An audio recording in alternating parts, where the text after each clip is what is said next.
In order to start working in Photoshop, you need to open a file in Photoshop. And as all things Adobe are, there are many different ways to do this. And it is a little bit, there are some special tricks to this because Photoshop actually cannot read raw files. So if you want to open a raw file in Photoshop, you need to make sure that you're going through some kind of an interim plugin or program that can read and interpret and open that file. Now, the good news is Lightroom Classic is one of those programs. That's specifically what it was designed for. The develop module is a plugin basically, or it's based on a plugin that can read and interpret and open a raw file. So we can go directly from the raw file, in this case, the NEF, into Photoshop without having to stop off in a program called Adobe Camera Raw. Now I am going to show you that method as well because I know some of you probably just hate Lightroom and don't want to use it at all, and that way you can bypass it. However, I will tell you my favorite method for getting opened up in Photoshop from going from a raw file is to go through Lightroom. It's so easy. Okay, so I have a file selected here. This is a wood pewee, and I've developed it, I've cropped it, I added a little vignette, a little contrast. So I've already done my global adjustments in Lightroom, and now I want to go to Photoshop and continue my developing with some heavier work, which I'm not going to do that, but I'm just going to show you how I would go to Photoshop. Super easy. We have the photo selected, and we're going to go to Edit, and edit in Adobe Photoshop. And if Photoshop, I believe Photoshop, let's see if it's launching. Oh, here it is. It's going to launch Photoshop, and there we go. We have this file opened in Photoshop.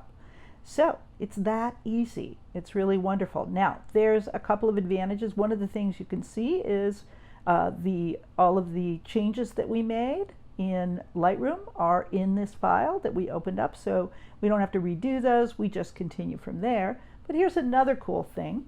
I'm going to save this file. Now it may seem crazy because you're thinking it's the same file, but it actually isn't.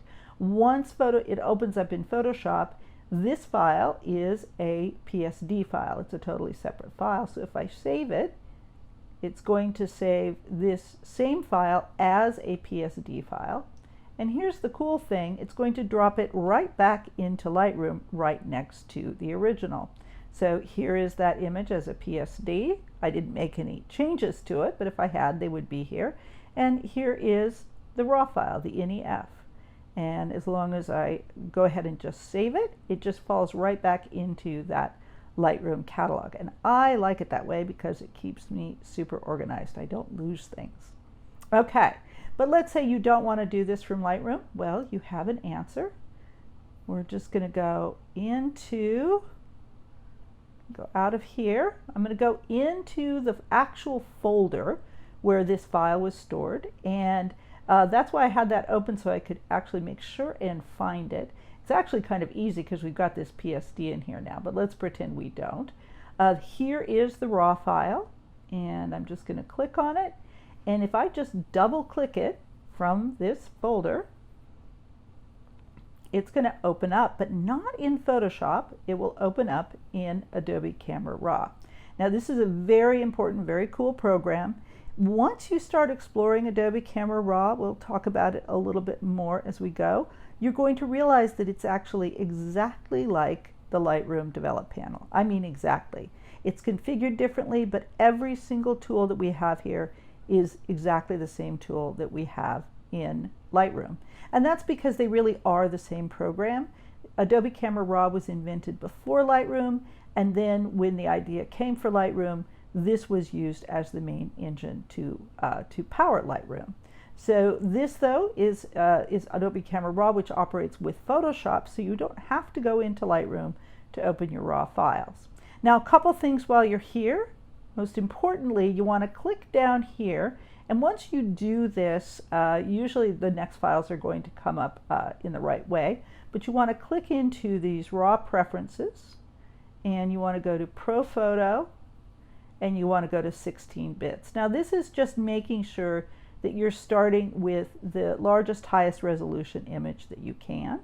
Once you do that, you can make changes here in Adobe Camera Raw just as you would in Lightroom if you want to continue that. I'm not going to worry about that for now. I'm going to, and you notice that it opened from that raw file, but because we had developed it and the sidecar was there, it actually did carry those Lightroom adjustments with it. It's kind of one of the miraculous things about the way Adobe communicates. So we're just going to hit open and it will open up in Photoshop. It's amazing. Okay, so two more ways. One is to go through the interim program Bridge, and Bridge is down here. I'm going to go ahead and close this again. Now I'm going to save it this time, but well, actually I'm going to not save, because on here I have to actually make a choice. I have to figure out where it's going. I'm actually not going to do it. I'm going to not save because I already have a PSD of that. Now, the next choice is I could do the same kind of thing from Bridge. Very easy. And I'm not sure how many of you have used Bridge, but it's a pretty easy, intuitive program. It can feel like Lightroom, but you don't have to import into it. I find it handy sometimes when I've lost some things. I find it handy to go into Bridge. Every once in a while I do that. There's a couple other things I use Bridge for. So I'm just going to navigate back into that same folder. And it's in Montana, and it's under Birds. And let's see if I can find it. And oh boy, it should be right in here. Let me make this a little bit bigger. So we can make this larger. I know it's down, and there it is. So there's that same file, and all I have to do in Bridge, let's make sure this is the raw file. Oh, I think this is the Photoshop file. Yeah, so the Photoshop file will open directly in Photoshop. The raw file, if we double click it, it's also going to go into Adobe Camera Raw. And you see that Adobe Camera Raw held on to those settings that I put in before, which is good news. So that is another method. Now, we're not going to do that. We're just going to click Done. And I want to show you our last method, which is very straightforward. If we open up Photoshop itself, and we go to File, and we go to Open, we can actually do the same kind of thing.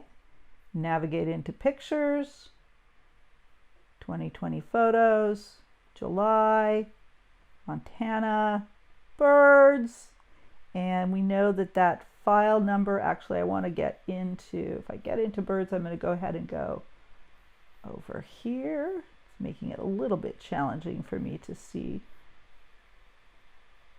Oh, it's not letting me go into my other. So we'll go down, this might make it difficult. So we want to go to 01822. That's going to be a little bit further down here, 01811. So it should be somewhere in this neighborhood. And there it is. It's right next to the Photoshop file. And this is 01822 2020. I open it. And again, we go back into Adobe Camera Raw. Because we have the sidecar, it's bringing in those interpretations. Okay, so easy to get into. I'm not going to open this now. I'm going to click Done. You can take your pick of which method you would like to get your files open in Photoshop.